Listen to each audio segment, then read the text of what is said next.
enough. 观众朋友们，大家好，欢迎收看本期的做客侨报，我是主持人徐峥。今天走进我们演播室的是纽约的小提琴手Chia， 给我们谈一谈他在纽约做小提琴手的经历。Welcome. Thank you very much for having me. When was the first time you played violin? I started at the age of 12 years old, very late. 12 years old? Yes. What drives you to play that?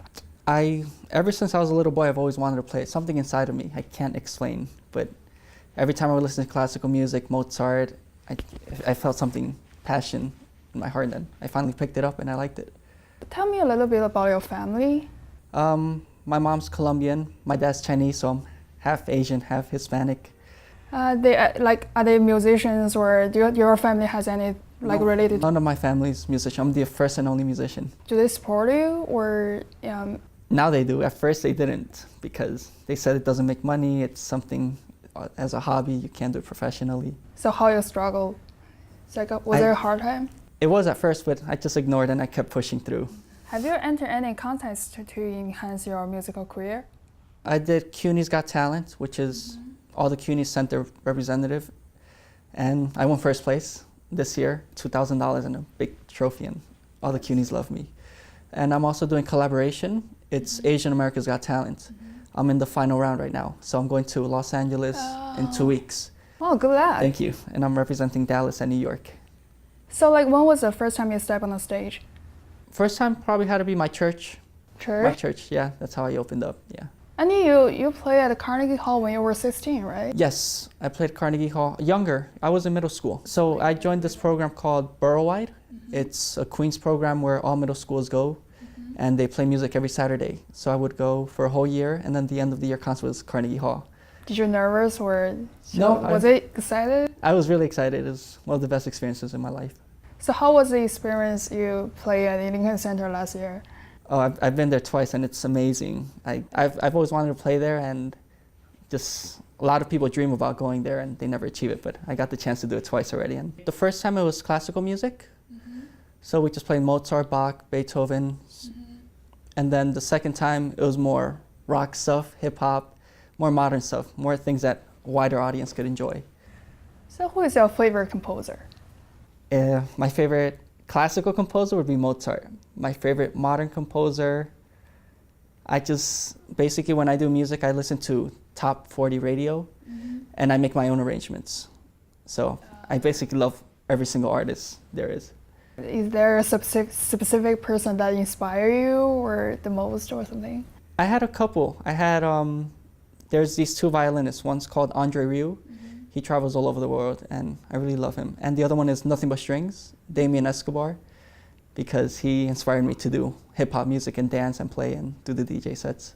Is there a teacher really inspires you a lot or something? I actually studied with a very famous professor. His name is Daniel Phillips. I studied with him for a while, and then he hired someone from China. His name is Jingye Zhang. And he came here for China for 1 year just to teach me. And everything he taught me we didn't really play music. He would just teach me Chinese stuff and how to hold the instrument Chinese way, how you got to be peaceful and all that. So most lessons you go inside and they're like play a scale and just, or you just play that with regular teachers. With him, you would just go inside the lesson, you would sit down, and then he would be sitting there and he would just talk a lot of Chinese proverbs and Chinese that would apply, sort of like if you're doing karate, you apply. He does the same thing with the violin, how you got to relax and all that stuff. So that's an old violin. This is actually sponsored by the New York Times and the Daily News, and this violin is actually made by Lucas Wronski. He made it for all the immigrants who come to the United States and want to pursue the American dream. So he chose me to represent this violin, so I bring it with me all over. So you describe yourself as a CEO of your band Yut and Hot Four. So what kind of a business you want to run? My band's called Yut and the Hot Four. We have many musicians in my band, but we always have a core musician. So it's usually me. I have my pianist Lionel, who does the backtracks with me, like all the DJ sets with me. Then I have my cellist Shane, who comes with me every performance I do. And then Carol, she's another violinist from Taiwan. And it's usually the four of us, but if it's really big concerts like Mohegan Sun or Carnegie Hall, or then I bring my whole crew, which is like 12 people. A lot of violinists, a lot of cellists, and then my backup dancers. So when did you start to build this band, the Yut and the Four? I started this 2013, 2 years ago, very recently. How do you know each other? I started because I played in the subway, and I started playing classical music, but classical music I would only make, $10 an hour. And then when I started playing modern music, I started making a lot more money. And then I put a post on Craigslist, and I said, anyone want to play modern music with me? And I had a couple people respond, and I looked at their resumes, and that's how I picked friends. And we've been friends forever since. So when was the first time you played in the subway? 16, I believe, 16 or 17. I was in high school. I was a junior in high school. So how's the feel? You remember? Oh, the very first time, very nervous, very nervous. Very nervous? Yeah, got down there, put my stand, I was shaking. Very. Well, but people were supportive. They were like, "Oh, nice, very nice." And I was a little kid. I was very small, short too. What kind of band, or is there a band? What's your role models or something like that? I mostly look up to singers, famous singers, like Jay-Z or Eminem, and how they started from low and then they ended up being their own artists and being able to travel all over the world.